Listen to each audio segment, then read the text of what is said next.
ഞാനിപ്പോൾ നിൽക്കുന്നത് south Eastern water കമ്പനിയുടെ വാട്ടർ ഡിസ്പെൻസിംഗ് പോയിന്റിലാണ്. ഈ പോയിന്റിലേക്കുള്ള നീണ്ട വാഹനങ്ങളുടെ ക്യൂ ആണ് ഇപ്പോൾ നിങ്ങൾ കാണുന്നത്. ആദ്യത്തെ 2 ദിവസം കൃത്യമായ ഇടവേളകളിൽ അപ്ഡേറ്റ് നൽകിക്കൊണ്ടിരുന്ന സൗത്ത് ഈസ്റ്റേൺ വാട്ടർ കമ്പനി പറഞ്ഞ സമയത്ത് അവർക്ക് വാട്ടർ സപ്ലൈ നൽകാൻ കഴിയാതിരുന്നതിനാൽ ഇപ്പോൾ വളരെ വൈകിയാണ് അപ്ഡേറ്റുകൾ വിടുന്നത്. മെയിൻ റോഡിൽ നിന്നും മാറി വാട്ടർ കമ്പനിയുടെ സപ്ലൈ പോയിന്റിലേക്കാണ് നമ്മളിപ്പോൾ പോയിക്കൊണ്ടിരിക്കുന്നത്. അവിടെ ചെല്ലുമ്പോൾ ഞാൻ കാണിക്കാം അവരെന്താണ് അവിടെ ചെയ്യുന്നതെന്ന്.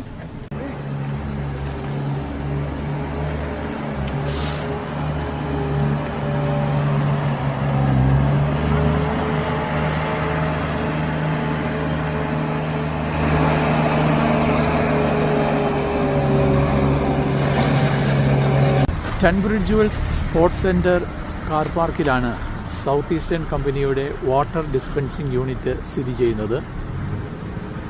ഇവിടെ കാറിൽ ക്യൂ നിന്ന് ആളുകൾ വെള്ളം മേടിച്ചുകൊണ്ട് പോകുന്ന രംഗമാണ് നിങ്ങളിപ്പോൾ കാണുന്നത്. ചിലർക്ക് ഇവിടെ നടന്നു വന്ന് ഇവിടെ നിന്ന് സ്വന്തമായിട്ടും എടുത്തുകൊണ്ട് പോകാം.